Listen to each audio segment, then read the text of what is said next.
Strap in for this one, y'all, because it's episode 8, and frankly, I've got a lot to cover.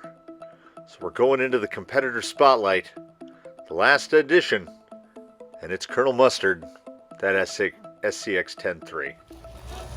He and I were developing something of what I would call an adversarial relationship, because I think I had begun to form some expectations of the Colonel that were not in line with the spirit of the Colonel.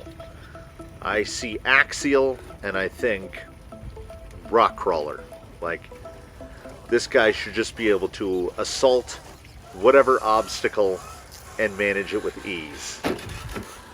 And it was there that I think the mental battle began, of making a little change here and a little change there because he's kind of tippy and the stock tires are okay, but they're not great.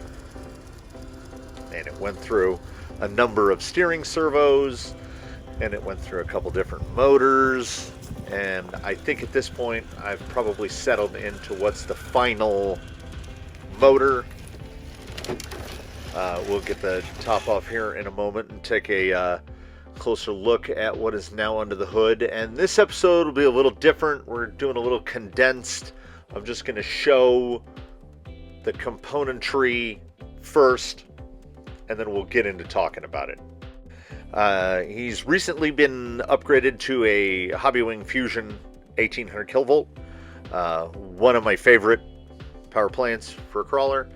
The servo is an Overkill MKS HBL 550. It's noisy. It's currently on the takeoff shocks from the MST CFXW. They're working pretty well. And he just recently got an array of brass up there for the front axle. A little bit better of a picture of it here upcoming. It's the cheap Amazon stuff, but brass is brass, and it's the best place to put weight. And beyond that, the dig is not active, but it does have 2-speed because I managed to get a full-size servo in there to run the 2-speed after this thing had burned out a handful of micro servos. Anyway, back to the topic at hand. I expected the old Colonel to just be a pure out-and-out rock crawler. And I don't think Axial ever said anything to give me that misimpression. That was me. That's all on me. Because what this is Axial's take on a TRX-4 Defender, really. I mean, if I stop and think about it, we've got dig instead of unlockable diffs, but we've also got a big, heavy body. We've got too much scale stuff. That body, much like the great weakness of a Defender is the body. It's that body. And then there's just something about it. I'm still trying to put my finger on what it precisely is. There's an evil X factor to at least this SCX-10-3. I don't know if it's consistent. I don't know if this is the experience of everyone, but every time I change something on this rig, it's a 2 steps forward, 1 step back sort of operation. Because this is the kind of behavior the Colonel is best remembered for by me. it's a tippy thing, and in large part the tippiness is unpredictable.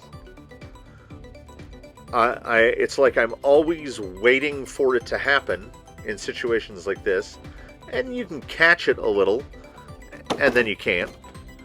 So I think in this video, in the shooting of the raw footage for this, I think he may have rolled more times than I rolled the Defender, which is impossible to believe.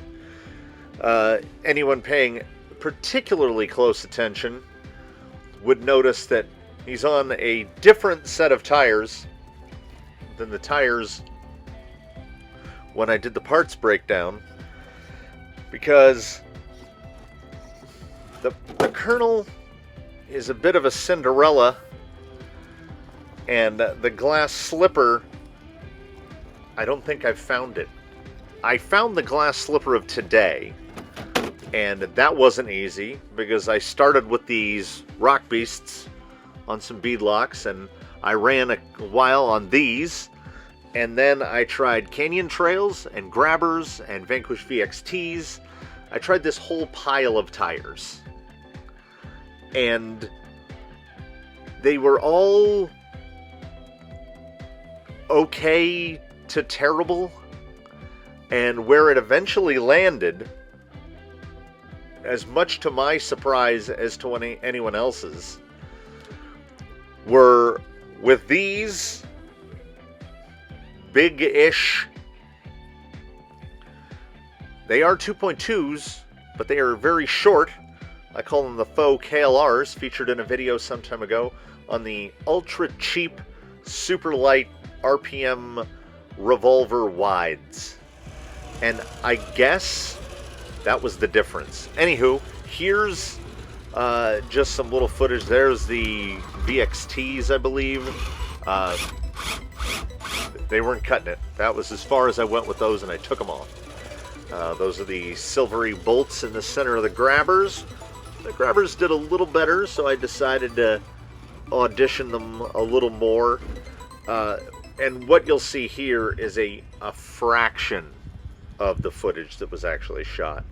The cutting room floor is littered with sequences like this, where it's a little bit of a slow roll, try to go around an off-camber corner, and do that. So this thing rolled, I know I already mentioned, but it rolled so many times. But I was still letting the Grabbers take a try at it, and should have cut my losses. So I had thought initially that there's a whole mess of discarded footage on the Canyon Trails, which were pretty good, but A, did nothing to remedy the tippiness, and were in some situations, and this might sound odd when talking about a rock crawler, but they were too grippy. So here we are on those. They're 2.2 KLRs, but they're under 5 inches tall. What they are is wide, and they are on a rim that has like the maximum negative offset. The hex is basically flush with the back of the wheel. So they push the track width on this thing out to, I think, 10 1/4, so it's about 1.25 inches wider than stock. And the thing about that is that 1.25 inches wider than stock basically takes it to it's like the stock width of the Vanquish. It's a little narrower than the MST, and I think it's about 1/2 inch narrower than either of my TRX4s. So these tires, as you can see right here, are not good at some things. They're not good at that. But you know what they are good at? They're good at this. Because you might notice as clips get cut in and out the varying levels of dirt on the kernel. I give it a swirlability of a 9, which is based on like actual steering of a 7, but its donuttery is a full 11. I mean, for double lock diffs, I think most of the tires endured a swirlability test, and most resulted in the truck just flipping over repeatedly. So these tires kind of, they split the difference. Like, it's still maneuverable, and for some reason, despite them being taller, like I say, it must come down to the width. The stability was through the roof. And stability is what the Colonel lacks. I do want to get him pulled apart at some point and see if I can fabricate some sort of bracket that will allow me to run a full-size dig servo. I think these tires, this set, will obviously not be the final set. But they've changed, they've permanently altered the relationship between myself and the Colonel. I still hate how hard it is to get that body on, because the outer fenders get stuck on the inner fenders, and getting the body to slide into those grooves on the rock sliders is, to call it irritating would be too mild. And having to flip the rig upside down to get the body clips in, that's also annoying. And I had included a still, and I think I forgot to upload it. Hold on, I'm going to add that in the edit.